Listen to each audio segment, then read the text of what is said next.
now we're assuming we're gonna break the same close guard, but now my opponent has a very honest reaction, a very realistic reaction. He has a good guard, his knee shield's tight, right? So we do everything we talked about before, good posture, good base, nice and low base. I start getting ready, I have a sleeve grip, start getting ready to post, windshield wipe, come up, and then now I'm gonna start breaking open his guard, but now look at how tight this is right here, okay?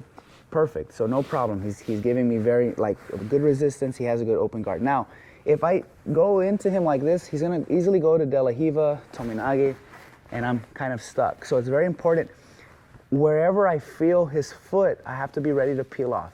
So for example, you see Walter already has like a natural reaction. So look, I'm gonna start to C-grip, cup, and break that off. Maybe he goes to De La Riva. Okay, now I straighten the leg and point the knee out. So I have to be ready for different reactions, okay? So I'm still controlling his top of his knee with C-grip, so that way I can redirect his leg. And I'm still going to my knee cut headquarters. But now he's got a really tight knee shield. He's not even letting me come back. So because I have the sleeve grip, I'm gonna use it.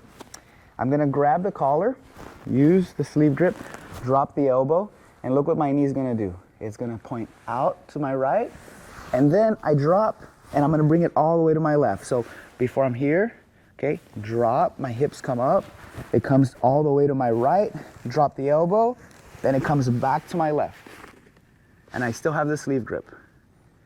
Now I back step across, push, driving my shoulder into him, okay? So let me show it this way so y'all can see what's going on. So everything's the same. Come up, he has a really good base. I feel that foot. He wants to go like K-guard. Look, I push, and very tight guard here, okay? Grab the collar. Notice my back leg is behind me. As I bring it forward, he's gonna underhook it, set up different reactions here, sweeps or what. So make sure my leg is back. I have the sleeve grip, I'm gonna drop the elbow. Look how my right leg is gonna point because I gotta clear it. So I'm gonna clear it here. Okay, I drop that elbow. Now it comes back. Okay, that transition is very important because if I just try to clear, I'm gonna have trouble here. He's gonna put me like in a reverse De La Riva guard. So I drop the elbow, my knee's gonna point to the wall like this, and then I come back. Then I back step and I drive my shoulder into him. Why? Because now I can force the back and start working my back take. So now I'll show it this way so y'all can see. Good close guard, post, windshield wipe. I open the guard. He's got a very good guard. He's defending. So now he has like a reverse De La Riva. Hey guys, I'm jumping in here to highlight some things I didn't talk about when I shot this video. So I want to really focus on some of the bigger concepts here. So as you've just seen, I just started showing a technique to break open the guard and start basically cutting our knee across to the back. So I'm going to start playing where we left off. And one thing you'll notice here is as I drop that elbow, I'm really pivoting and keeping my base low. And this is something I wasn't really talking about when I first showed this technique, is I just kind of went through it and kind of talked about my grips and talked about pivoting. But in order for this technique to work, you have to really get a low base and really pick up those hips and then clear the elbow before you come across. And so here I'm explaining it to my students in that way. But I really wanted to jump in here and just kind of really talk about some things that I wasn't really talking about at the beginning of the technique. And so as soon as I go, I'm going to show a different angle, and I want you to really pay attention to my base. Notice where my hips are. So I break open the guard, pivot, I come up, push the knee down, and immediately he puts me into a knee shield. So look at my base. My hips are low, my chest is high, my right foot is back, and there you can't see it, but I have a grip on his sleeve. And by the way, I talk about you can have a grip on his lapel. So see, I cut my knee across and then I bring it back cutting all the way, staying on my active toes, and pushing to get the back. So how I pivot and where my hips are at and how I'm moving across from diagonal right to left, it's very important. This drill is very difficult. This technique is very difficult if you're not used to shifting your hips or pivoting across or keeping your knee low. So I would really recommend doing this drill if you have the equipment, like a balance ball, and really using that to guide your. Because if you do it if you do it on something more stable, you're gonna get away with not using balance.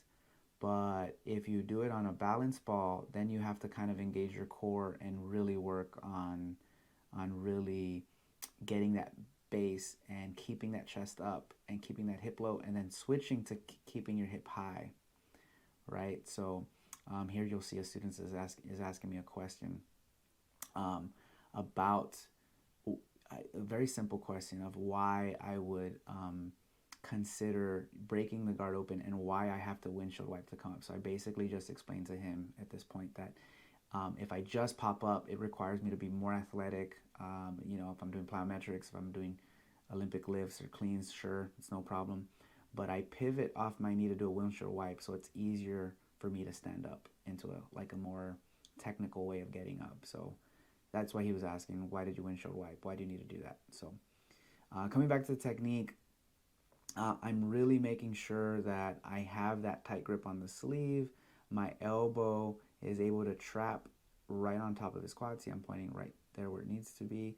I have a low base, and I'm gripping that lapel, and I'm able to immediately pivot. So if I'm talking from my point of view there, I'm pointing my knee to the right and then to the left. And so that concludes that part. So just wanted to talk about those details, guys. I didn't really talk about that balance and that base. It's very important that you really focus on keeping your baby that are just starting out with jiu-jitsu. This is a very uneasy transition unless you're coming from like a wrestling or a judo breakdown. You're going to have trouble kind of balancing in someone's closed guard or balancing in someone's open guard. Technically, we're in like an open guard slash knee slice slash headquarters in that position. And when you're in that position, it can get really tricky. You might be tempted with bringing your foot forward, but if you do that, your opponent could underhook your leg, and then it can sweep you or transition to X guard. So it's really important you focus on these details, having a low base, low center of gravity. If my chest is up, my hips are usually low. If my chest drops, my hips come up. And this will allow me to have a better balance when I'm transitioning. And when I bring my knee back to behind my opponent, my knee has got to cut across. So it's got to go one direction.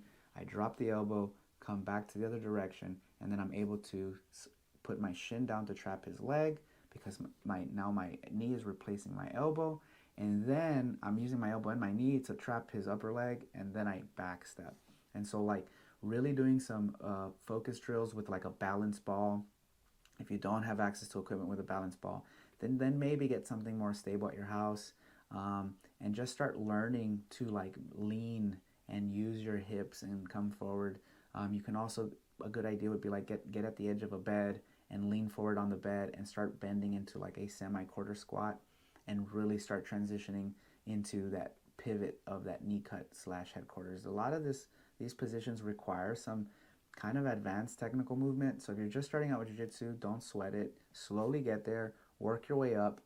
Study these positions anyway, because they're always going to come back into some other form of a fundamental technique. For example, this one would probably go well with like a knee cut position. If you have bad knees, highly recommending doing this to the site that you have a good knee on. So if I have a bad right knee, I probably want a knee cut to my right, because my left knee would be bending, assuming my left knee is okay.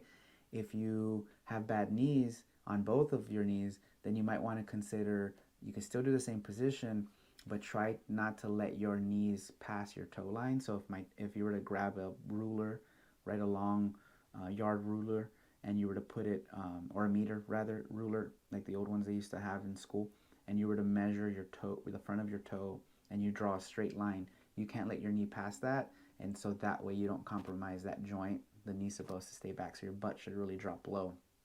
If you can do that, this can help relieve a lot of that pressure on your knees. Another thing you can do if you have bad knees is do a slight bend instead of a low bend, right? So like if you slightly bend the knees, you can still work this position and you can still pivot. You might not be able to drop your knee all the way, but you can still kind of modify and work with your limitations on these techniques. And of course, try to avoid some of these positions that compromise your knees or your joints, okay? Hope this video helped, guys. I really wanted you to study the technique. I just wanted to jump in and talk about these things a little bit because I really didn't highlight them a whole lot. This happens sometimes. I'll shoot a video and be like, oh, I should have said this. I hope you guys enjoy. I'm going to be doing more of these commentaries on some of these techniques, breakdowns, and other stuff that's coming out. So I hope you guys enjoyed. If you have any questions, please leave them in the comment section. Let me know what you think of the technique. Ask me the questions. And like always, I hope you guys enjoy this content, whether you're doing jiu-jitsu, for sport, MMA, or self-defense. I hope I'm able to answer some of your questions. So until next time, guys, keep training, and I hope to see you on the mat soon.